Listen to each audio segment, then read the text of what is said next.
Awesome. Well, good afternoon, everybody. Just thrilled to be with you here today, and thank you so much for joining us as part of this EPR Network webinar series. I'm thrilled to be joined by James Millington from IGEL Technology. James and I will be having a good conversation later, so you'll hear more from him. And of course, I'm Hadley Stoller, Chief Exec of HIC. So I think are we just waiting a minute or two? No, okay, so we're going to start. So good afternoon, everybody. Welcome to this webinar. Just in terms of some housekeeping, everybody on the call is kind of muted in terms of video and chat. But please do use the chat functionality to comment, ask questions, give us your opinion, give us feedback, etc. as we go through this session. If you'd like to say who you are and where you're from, and maybe add your LinkedIn link for us to connect as well, that would be great. But don't feel that you have to do that. Obviously, as you can see, this session is being recorded. You will get a copy of it within 24 hours. It will be online for you to access, and if there are any slides, for example, the ones that we're just going to go through now, we'll obviously share those with you. So that's just a bit of housekeeping. Thank you. Next slide, please. Thank you. So just a little bit about HIC and the EPR network. So HIC is a digital health consultancy. We run a number of digital transformation programs, not just in the EPR space, but across all areas of digital, from shared care records to interop to virtual ward, technology to radiology and pathology solutions to genomics and kind of all in between.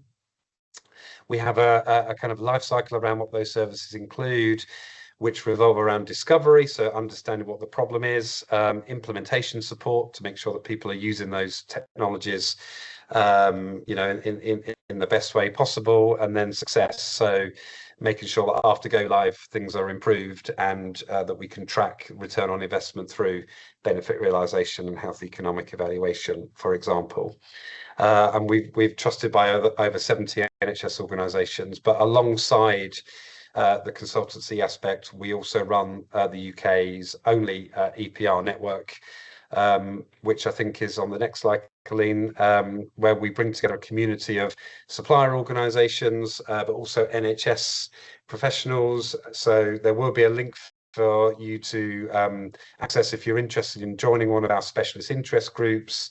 I'll talk a little bit about that later on, but essentially this is a big community where we're trying to bring everyone in, give everyone a voice, and have good conversations with the ecosystem. So in that, and in collaboration with Convenzi's group, we run a number of EPR summits across the country. We had EPR England in February, but we're coming to Scotland in September, Ireland in October, and Wales in November.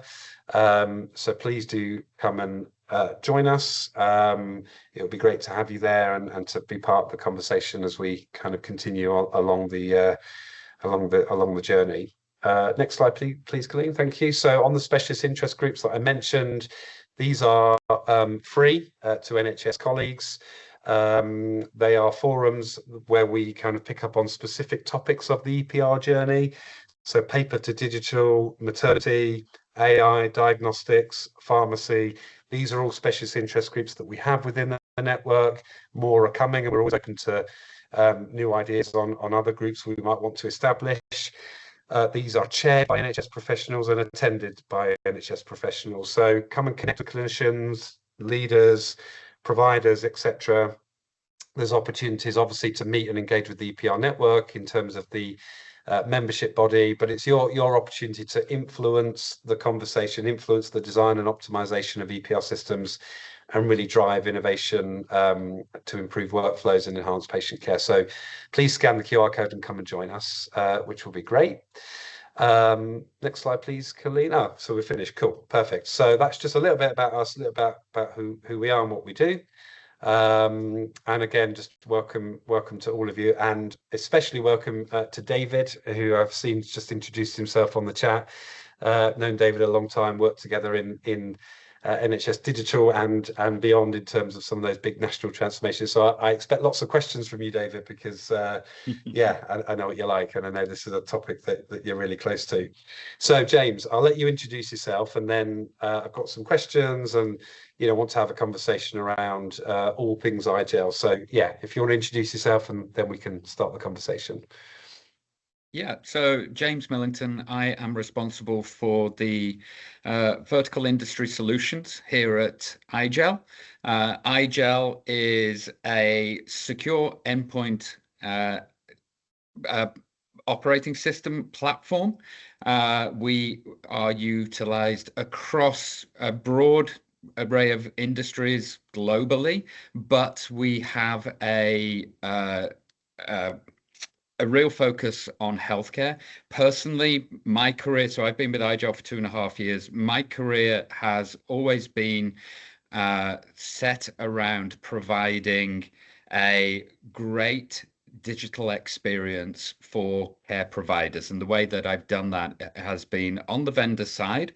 I spent around 8 years at VMware on their end user compute team, so with the Horizon virtual desktop product and with their Workspace ONE unified endpoint management platform. So that is essentially providing a good user experience around the desktops that care providers are accessing, and then onto mobile devices. So as mobile devices started to be used for certain aspects of the clinical workflows, I spent 4 years at Imprivata, so all around the badge tap, sign in, sign out, authentication. So again, secure and authenticated workflows. And I spent about 10 years at Citrix. So again, working with some of the major EPR vendors on how to deploy the EPRs out and get them in front of the care providers, making sure that the workflows were simple, they supported care delivery, whilst also simplifying how how it got implemented. So for the support teams, for the IT teams, simplifying how they can actually get those applications out and secure them. So very much, like I say, focused around the care provider experience and workflow, and making sure that a secure way of accessing patient information is delivered to them. Yeah, absolutely. You started that by saying kind of what good care looks like. I suppose just before we get into some of the questions I wanted to ask, I just wondered, what does not good care look like? I know it's a terribly phrased question, but what does it look like if we don't get those foundations and basics, right? It's we often say it's when the care provider is aware of the technology and is spending more time with the technology than with the patient. So if you've ever had, and I'm sure we've all seen it, the computers are everywhere in the care workflow, but how many times has the doctor or the nurse been standing with their back to the patient, trying to type in a password and getting it wrong, and trying to look at the EPR or other applications, and they're spending more time doing that than actually with the patient. The doctors don't want that, the nurses don't want that, and the patients don't want that either. Yeah, absolutely. No, for sure. And I just thought I'd let you know, James, we've got a real spread of attendance today, actually, from across the country. So we've got people from Mid and South Essex, Kent and Medway. We've got someone from Wales, looks like a frailty lead, possibly, Leeds Teaching Hospital, and Sue. Good to see you again, Sue, from NHS England. So got some good representation here from across the country. So just on that theme then, around kind of endpoint challenges within modern care. I want to ask what those major forces might be in terms of impacting an endpoint strategy for NHS leaders today.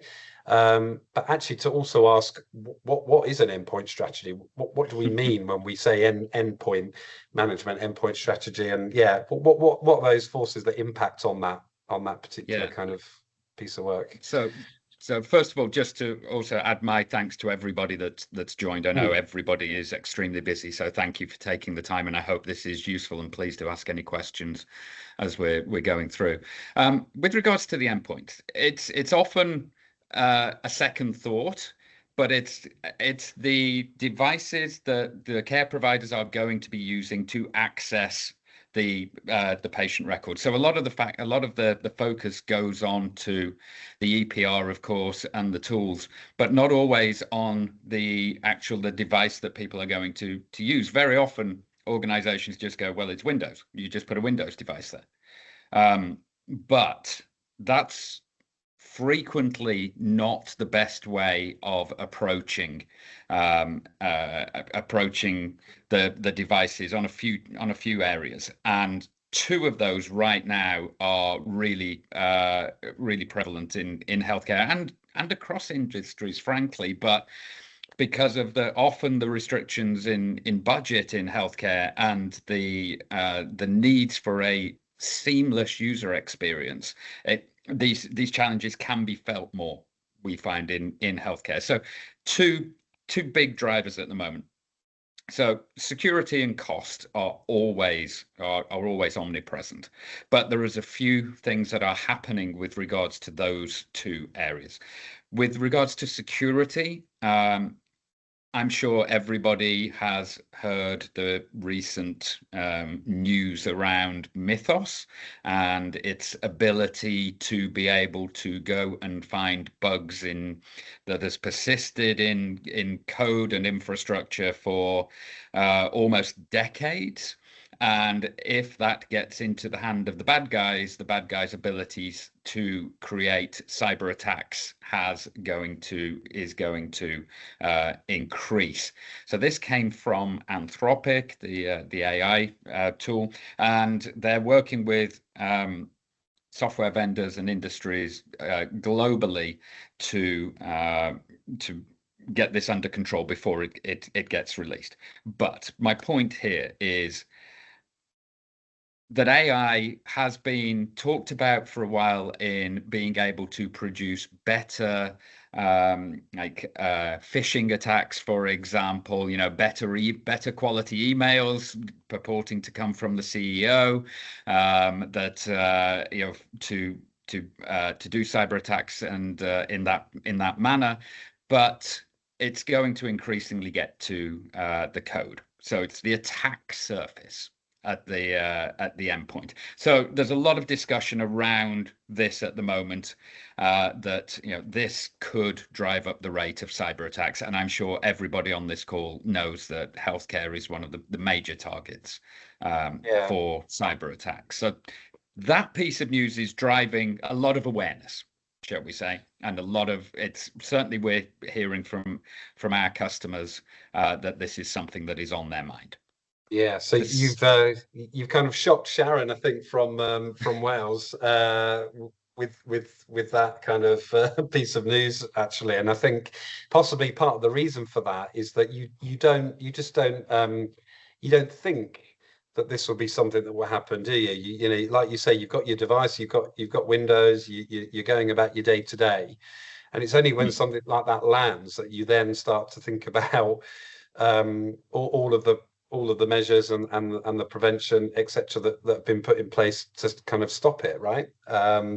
And I guess, in terms of current customers of IGEL, James, and it'd be good to know who some of them are, because there might be neighbouring trusts, etc., regions of people on the call, or even people on the call may be customers without knowing. How are they tackling that kind of Windows 10 to 11, issue? So kind of, who are those customers, and how are they tackling that, that issue at the moment? Yeah, so this is that second factor, and that's cost. So I'm sure most people on the call will still remember the getting to Windows 10 migration and how difficult that was and how long that took. And many organizations are still stuck getting off Windows 10 to Windows 11. So we saw a lot of organizations decided to take the extended support contract from Microsoft, which was, I think it was $61 per device, to stay on Windows 10, and put it off by a year, plan to get to Windows 11. For most organizations, that involved buying new hardware, because a lot of the older hardware they were using for Windows 10 wasn't capable of running Windows 11. So this meant going and buying brand new devices. What organizations are running into now, if you've seen the news reporting around the high cost of RAM and the huge increase that there's been in the cost of endpoints, organizations are now faced with either, if they couldn't afford to do it last year when it was cheaper, how are they going to afford to do it this year? And now they either have to spring for dramatically increased endpoint costs, or another year of extended support of Windows 10, which this year is $122 per endpoint, not the 61 that it was last year.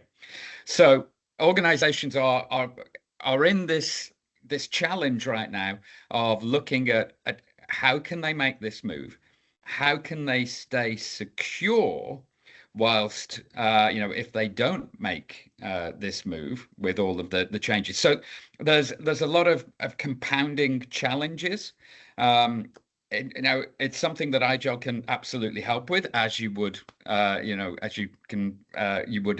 expect, and it's essentially what IGEL will enable organizations to do is look at some of the modernization opportunities that there are. So we're seeing a lot of organizations that are looking at things like Windows 365, Azure Virtual Desktop from Microsoft, and Omnissa and virtual desktops. Virtual desktops are nothing new in healthcare. They've been there for a long, long time, and it's tried and tested and proven technology. But what it enables organizations to do is have a much smaller operating system at the endpoint, which IGEL can do, and move Windows into a hosted environment where it is more secure. Microsoft are very, very actively promoting Windows 365 and Azure Virtual Desktop across industries, but absolutely within healthcare as a way to centralize and improve the security of the information, reduce the attack surface at the endpoint, and IGEL can help organizations cut costs by up to 62% on average in healthcare at the endpoint. So there's absolutely ways that we can help. Sorry, James, and some kind of customers that you'd be happy to kind of reference. So we have a published case study with Gloucester Healthcare, and we can absolutely set up internal calls with a number of others. But so yes, that's the way that we like to approach that. Yeah. Okay, great. So we could, if there's a link, etc. I know Vicky from your team is on the call as well. Maybe we can share that in the chat. That would be good. So Yeah, I guess when NHS organisations are looking at this resilience, issue that you've been talking about, are they focusing on the systems and data, or are they focusing on that endpoint experience that clinicians depend on, or is it both, or do they not know actually which one they're looking at, because they might not know unless they need to know? It's a good question. So this resilience word is being utilized more and more, and there's two aspects to it. There's one is being more resilient to an attack in the first place and trying to prevent attacks. The second is, if there is an attack, then how are we going to recover from it? One of the ways that we approach this, and actually Gartner just put up a report which focuses on utilizing what they call workspace immutable secure endpoints at the endpoint, and we've got a link to that report at the end of the presentation here. So this is Gartner, and I'd be really interested in the attendees, if any of you look to Gartner or other analysts as a source of best practice in your approaches, or if any of that research comes to you, and where do you go for your source of best practice? But essentially, Gartner have written a report which talks about reducing the endpoint attack surface. Windows is great, but it's designed to be all things to everybody. which from a security perspective is challenging. This Gartner report talks about utilizing an endpoint operating system, and of course it cites IGEL in there, that is designed to connect users to the application. So essentially, increasingly, organizations are not running Windows applications at the endpoint. They're either putting them into VDI, DAS, or increasingly browser. So even the largest EPR vendor in the world is trying to move towards towards a browser-based approach rather than a Windows app. Essentially, if you're not running Windows applications at the endpoint, you don't need to run Windows at the endpoint. So this is an approach where you can minimize that attack surface and create a much more resilient endpoint. Now, it sounds like we're anti-Windows. We're absolutely not, but we believe that it should be run in the cloud, and we are a large partner with Microsoft. We work on some of the largest AVD and Windows 365 deployments, certainly in healthcare. So that approach of how to deliver creates a much more resilient approach to delivering care. What we find in most organizations is that resilience isn't necessarily covered at the endpoint. The thinking isn't there. It's more on the data center. Yeah, and it's multifaceted, isn't it? It's complex. That there are lots of different components to it, and I guess it's just about going back to that first question about the strategy. It's just making sure that all of those different parts are actually considered in the thinking, isn't it? And David has actually asked a question around sustainability gains. So any sustainability gains from total cost of ownership of IGEL versus Windows laptops, for example. So yeah, I don't know if you want to answer that one. Yeah, it's a great question, and yeah, absolutely. So one of the core values of IGEL, so we are essentially a 1 gig operating system in size versus a 64 gigabyte operating system. All we are trying to do is to connect you securely and quickly to your applications that are running either in the cloud or in the data center. This means we're doing a lot less on that endpoint. Because we're doing a lot less, we can make that endpoint hardware last for, rather than 3 to 5 years, which most organizations are doing, and then refreshing them whether they need to or not, which you don't. We see organizations that run the same hardware for 6 to 8 years. We have a report from an organization called PX3, and it is available on the website. That report details that the end user compute industry is responsible for about 1% of the global greenhouse gases, which is actually a big number. And you think of highways and power plants when you think of greenhouse gases, but the creation and the recycling and the destruction of devices like computers leaves a huge footprint. That report concludes the only way to reduce this impact is to make your devices last longer. Yeah. And that's exactly what IGEL does. It helps organizations, like I say, run the same devices for 6 to 8 years. We've even got organizations running devices that are 10 years old. Now, it depends on the use case. If you are trying to do Teams calls and streaming, don't use a 10-year-old device. It's going to be a bit of a challenge. But that's 6 to 8 years, absolutely. So yes, huge sustainability benefit of using IGEL, and we do have papers on the website. Yeah, and I think Vicky's actually put one of them, or certainly a link to that on the chat. In fact, so that's really good. So I guess if we just think about maybe reimagining recovery a little bit, James. Yeah.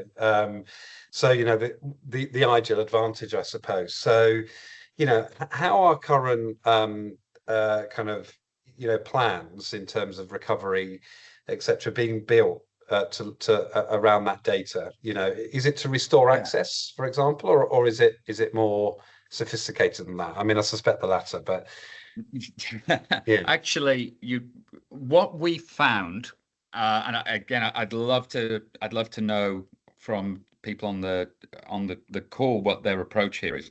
What we have generally found, first of all, we started with the analysts and we said, okay, give me all your frameworks for recovery.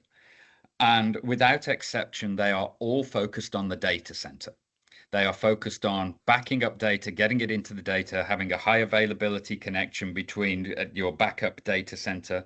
If you talk to Epic, they are trying to sell isolated recovery environments, which is a completely separate, they've got about 3 or 4 stages to their business continuity. None of these frameworks touch on the endpoint. So, you've got your data, you've got your data center, but how are your providers actually going to connect to that data? In the conversations that we have had with customers, and this isn't just healthcare, this is across industry, in the conversations that we have, the strategy for endpoints is generally, we've got a few laptops in the cupboard and we will break those out. Normally they're Windows, by the way, and if you put Windows back onto a compromised network, they're just going to get reinfected. So that's the first. The second is we will send people down to Currys to go and buy whatever they've got, which is, that's what we saw during COVID, exactly when they sent everybody home. Go down to Currys and go and buy whatever they've got. Now, if you've ever tried to buy anything from Currys, that in itself can take days. So it's generally not the fastest. So the 2 approaches is, we actually did I did a survey of Chime members. So Chime is the healthcare CIO organization. Some of you may be members of that. And we got about 30 respondents. And I think there's a denial in the endpoint. In our survey, 68% of organizations said they were going to be completely recovered within 3 days, and re-imaging devices was going to be the way that they were going to do that. In conversations that we've had with customers, so 2 conversations in particular that we had, generally the response to this question has been, we need to go find out. And customers have gone away.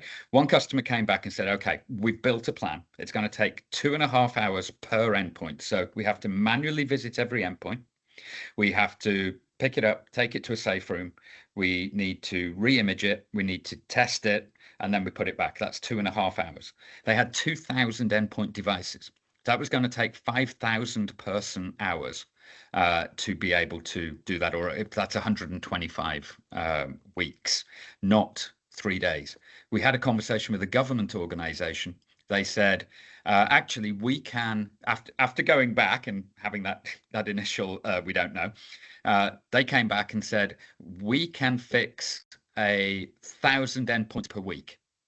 To which we said, oh, actually, that's quite impressive. They said, nope, we've got 40,000 endpoints. So that was going to take them 40 weeks to recover. So the quite long answer to the question here is, what we generally find is data center completely taken care of. The endpoint, how providers are actually going to connect to that data, is often overlooked. And I'd love to know if if people have a strategy there, if this is something that's making people go, actually, we need to go ask a question. Yeah, no, it's really good. It's a good ask. So encourage people to put that in the chat. Ron has asked, actually, what's your current endpoint recovery time during a ransomware event, days or weeks? Just thought I'd throw that one in there. Yeah, love to know the answer. I would love to know, do people actually, are organizations testing this? So are you doing desktop tabletop exercises of running through the recovery plan? Now, of course, as you can imagine, there's a couple of ways that IGEL can help here.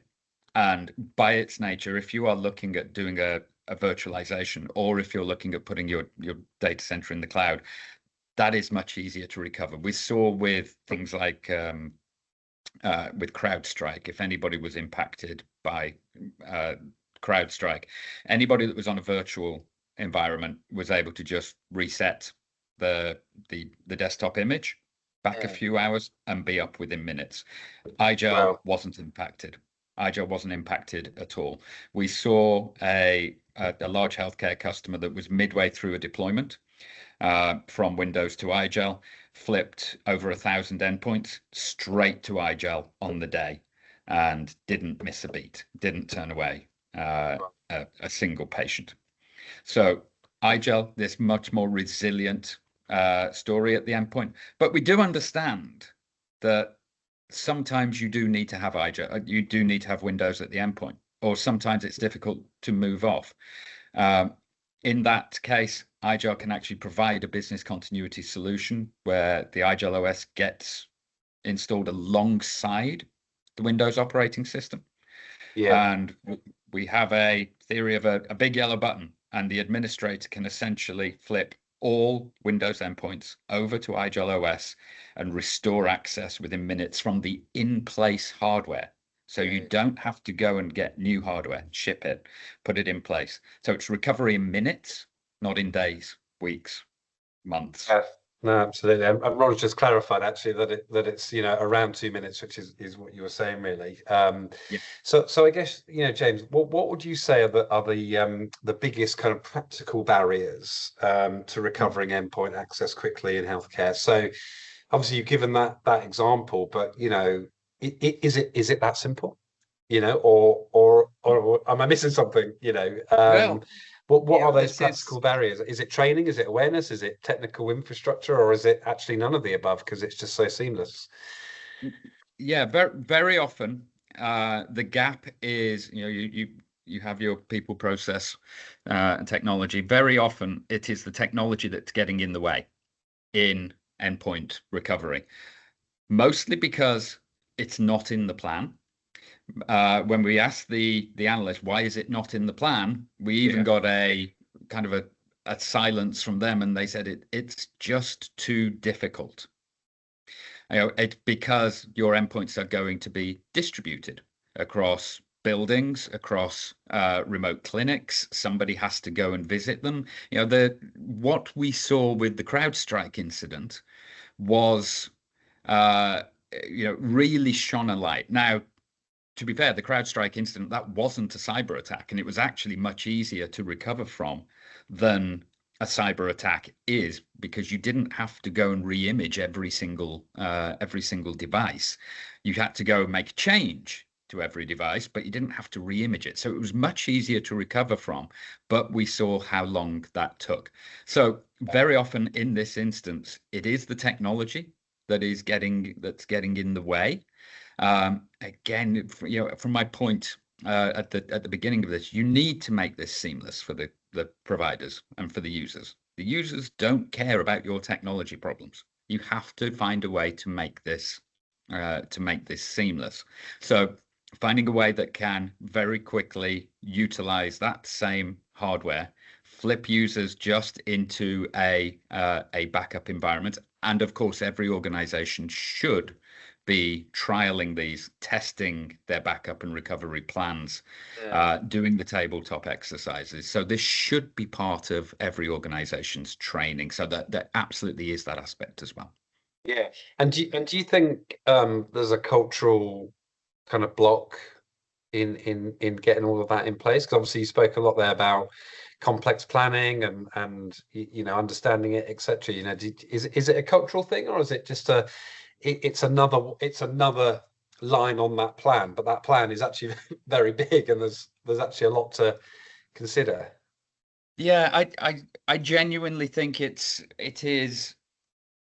a time. There's an awful lot of pressure on on these systems, and very often it is, what's the major problem in front of me, and 9 times out of 10 that isn't a cyber attack. Fortunately, the problem is when it is the cyber attack, it's devastating. Yeah. So it is one of those challenges where there does need to be a focus, a plan B, we've seen cyber attacks in the UK. There's enough, globally, that we know this is a constant threat. Everybody, and I know that's not a news to anybody on the call, but it is. Okay, but how can we make this easier? And there are ways to take some of the complexity out of the system. There are ways to shrink the attack surface more and more. It is change, and change can be challenging, but change also often requires, these compelling events. And that is what I think we are seeing right now, is that there are these compelling events around the change, around the cost, around the security. There are better ways to solve the problem than the traditional endpoint model. They're tried, they're tested. A lot of what we're talking about isn't new technology that is a risk. But doing something different can often be a challenge in itself. But there are organizations there that are there to help, that can bring the best practice and help to deliver a more resilient, more secure, and reduce cost infrastructure. It's if you fail to plan, you plan to fail, isn't it? It's one of those where if it's not, but it does feel like it's a technical kind of issue, but it's a cultural, and it's an operational, and it's a clinical, and it's kind of all of that, because it's once one domino goes, the whole lot goes, right? And then and what happens, James? I mean, I know we've alluded to it, but what happens if it's not in place, and there is an attack? Then what? Is everyone on their way to curries and the service is on its knees? I mean, is it as simple as that? The news, unfortunately, is full of examples of what that is. What you don't hear is the organizations where it's not an issue. So it is a challenging question. Unfortunately, we do see what the impact is in healthcare, and it is more impactful than any other organization. But the good news is there are ways to help. There are ways to either try and put in a preventative approach to cybersecurity, rather than the old approach of, we just layer on agents. And this is what the Gartner report talks about. The old way of delivering an endpoint is a big operating system that is designed to do anything and everything. Then you put on all of your security agents and your management agents on top of that, and then you monitor, detect, remediate. So everybody knows that they're going to fail. So you have to put a lot of effort around the monitoring of that, and then the plan to remediate it. And then a new type of attack comes out, so you need to go buy another tool, which you put on top of those that you already had, which in turn may fail themselves, which is what happened with CrowdStrike. The way that the way the Gartner report is recommending to structure is to look at what they call the neutral operating system, which is what IGEL is, which is just the bare minimum to do what the user needs to do, and do it effectively and quickly, reducing that attack surface. We have a total cost of ownership report, and like I mentioned, we help organizations reduce the cost of their endpoint estate by around 62 to 64%. Three ways that we do that. First of all, take out or make the hardware last longer. Now, this report was done before the RAM increase, so actually I think that's normally about 50% of the savings. I think that will be more now. So you can 50% of savings just by repurposing the devices that you've already got, not having to go buy new ones. The second area of savings is the removing the expensive security stack.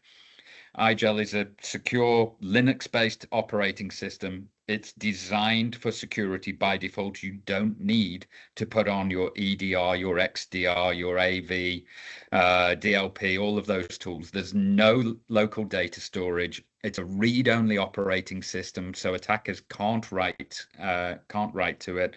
It has a trusted chain boot execution, so it always comes up in a known good state. So 25% of the savings come from just removing all of that security stack, and then the other 25%, which is often overlooked as well, is the operational time.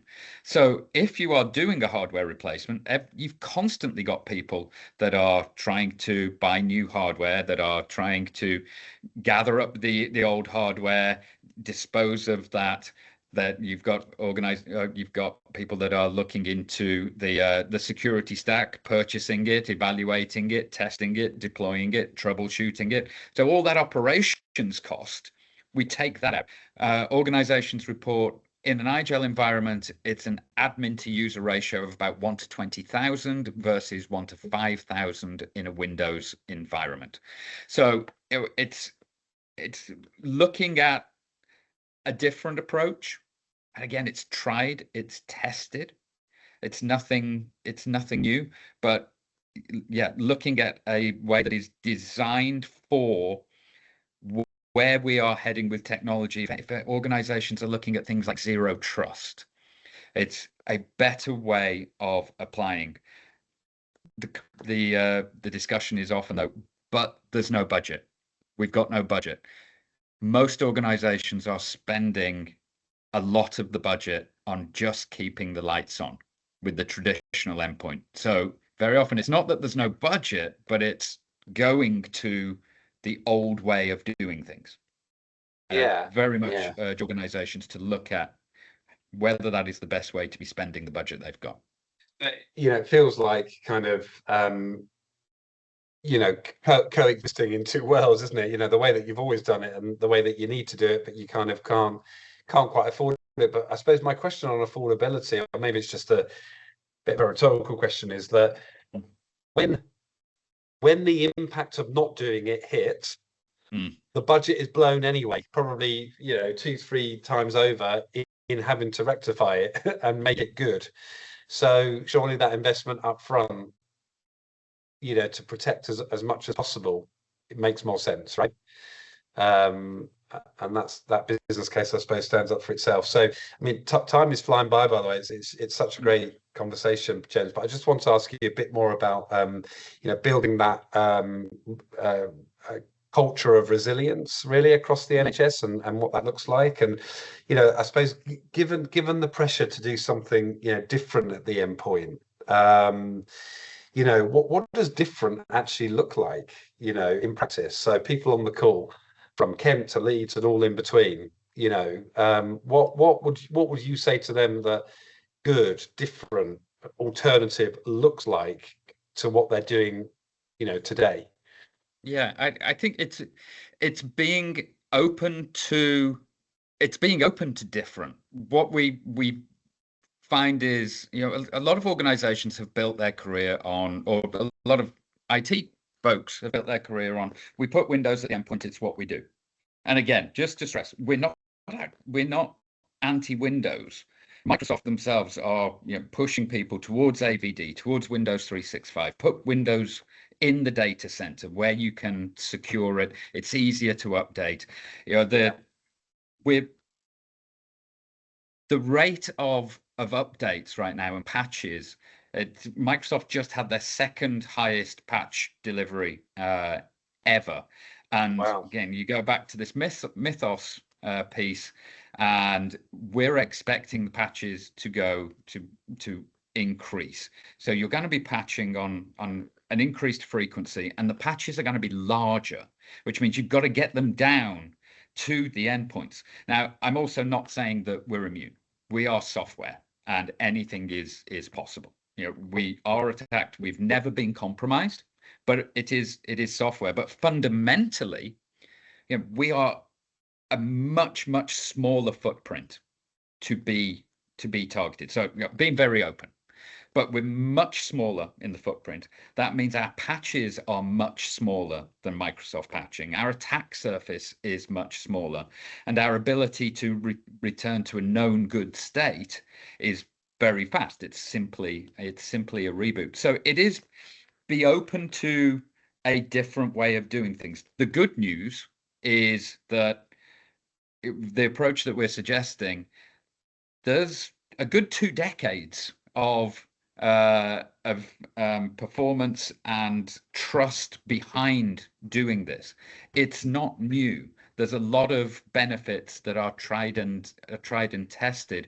But as we move towards zero trust, as organizations are looking at technology like SASE and SSE and a different way of securing, the way that IGEL operates to connect your users into this next generation of where the applications are running brings this security, these cost savings, and we have a very good third-party tool that we work with customers to work through all of the cost savings, and we can help create the business plan around this, and very much work with customers to look at how we can make this work. We know it's not easy. So whether it is on the acquisition side, the testing, the implementation, the ongoing management of it, we're there every step of the way. We understand what it takes, and that it is critical that this has to be up and running at all times. So Yeah, we're there to partner with you. You've just given me a bit of a thought there, actually, around almost service expansion. So when we're doing more things in community, we're doing more things regionally, we're sharing more data, we're connecting to more systems, we're implementing virtual wards, care at home, different interoperability solutions around, single patient record, for example. Actually, what would traditionally have been, the confines of the hospital wall, for example, is now suddenly kind of being removed, and with that innovation and with that advance in the digital estate, really, so comes the increased risk if these things are not in place. So it's, I mean, you're nodding, so I'm sure you agree with that, but it's it's just an interesting thought, isn't it, that we've got to be thinking much bigger geographically and in terms of our digital estate than perhaps we ever have been. Well, exactly. Increasingly, care is trying to meet the patient where they are, to make it easier for patients to access care. That fundamentally, when you look at, it's really coming down to the basics of it, but that means that the care provider that is delivering that care has to have access to the patient records, wherever the patient is coming from. So that fundamental building block of the endpoint, the way that they access, it's going to be increasingly distributed outside the walls of the hospital. It is, how do we implement that? How do we implement it in a cost-effective way? How do we implement it in a way that we can keep secure whilst delivering a great experience for the care provider and the patient? It is one of those fundamental questions that unfortunately often gets overlooked in the planning. Yeah, no, absolutely. And that's the key word, isn't it? It's the planning. Yeah, absolutely. I've got a few other questions I want to ask you, James, if that's okay. So how can aligning preventative endpoint resilience with national frameworks like, DSPT, DORA, etc., unlock kind of compliance and confidence? Because that's essentially what we're talking about here, isn't it? Yeah, I think that the good part of, or one of the good elements of the frameworks is it gives you the building blocks to align to, and also helps you meet the expectations that you have put in a good a good plan to meet the requirements. So and things like DSPT, actually we have a paper on the website. DSPT actually exposes a lot of what I mentioned around putting that security stack in place, because in the DSPT checks, it tells you you have to go and check, is my antivirus up to date? Is my EDR up to date? What is the yeah. Well, So all the time that you're going and trying to solve that, we actually remove all of that. So it's Yeah. not only that cost of buying it in the first place. When it comes to your DSPT reporting, we can take a bunch of those checks out by saying it's that we don't need to do that because we're running an immutable endpoint. But the frameworks do give you a start. It's very difficult to know where to start in a lot of the security, but aligning to those at least helps organizations put in those building blocks. And things like I say, DSPT actually just exposes how difficult it is and how much reporting there is that can again be simplified. No, absolutely. Yeah, no, it's the more that we're talking through it, the more complicated it becomes, but then the more simple it becomes, because there's clearly a good solution there that can solve those problems. Yeah. So penultimate question from me then, James. So, what should leaders, people on the call, people involved in this, do differently now if they want to reduce that risk, reduce disruption, and avoid that kind of unnecessary endpoint cost that we were talking about before? If you had a call to action for everyone on the call, what would you ask them to do and go back to their organizations with, following this call? Yeah, but very open. There's two things. First, be open to something different. We often find there are CIOs that have done the virtual desktop thing for years, and the way that you do that is by putting an immutable endpoint and the virtual desktop. We find there are CIOs that are we're putting Windows everywhere, and that really compounds the cost and the management of that approach. The other question that I would ask is, given where we are with the security and the cost, I would ask, what is your endpoint resilience strategy? If something hits tomorrow, do you have a plan to get care providers access to the backup information? Do you have an endpoint plan? That, from the conversations that we are having, that is the most pressing question and the biggest gap. And when there is an event, as you said, that's when it really gets exposed. So that's the biggest gap that we are seeing.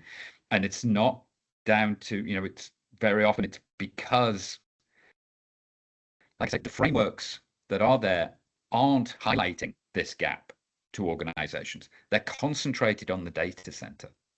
But where we see the recovery, and we've spoken to a lot of organizations, both on the vendor side as well as on the care delivery side, it is the endpoint recovery has not been considered. So that would be my takeaway: is ask the question: is there a plan in place? Yeah, just go and ask that question, isn't it? And then the rest follows, right? And if it's we've got 20 laptops in the cupboard that we give to execs, which genuinely that was one of the responses. They gave the backup laptops to the execs. What about the point of care? Nope. Yeah, that's really interesting, isn't it? It's so it's not just is there a plan, but is the plan actually appropriate? Is it effective? Exactly. Would it stand up if everything suddenly went down, right? Exactly. Yeah, no, it's awesome. In the prep for this call, I said that it would go really quickly, and it has gone super quickly. We're nearly at 5:02. So thank you so much for that, James. I just want to just thank everyone else for attending. There's a couple of slides that we just want to just run through before we conclude. There's a final comment there from David that looks interesting. The cost of doing nothing, most cyber cost estates are commercial, e.g. cost of loan businesses. There isn't much health-related estimates to patient impact, etc. Yeah, I think I agree with that. So just to reiterate then what I said at the beginning, please come and join us in Scotland, Ireland and Wales towards the end of the year. Just scan that code and we can get you onto the list to attend. I think it was in Wales, was it, James, where we presented together to the group, and it was really well received. So yeah, please do come and join us. That would be awesome.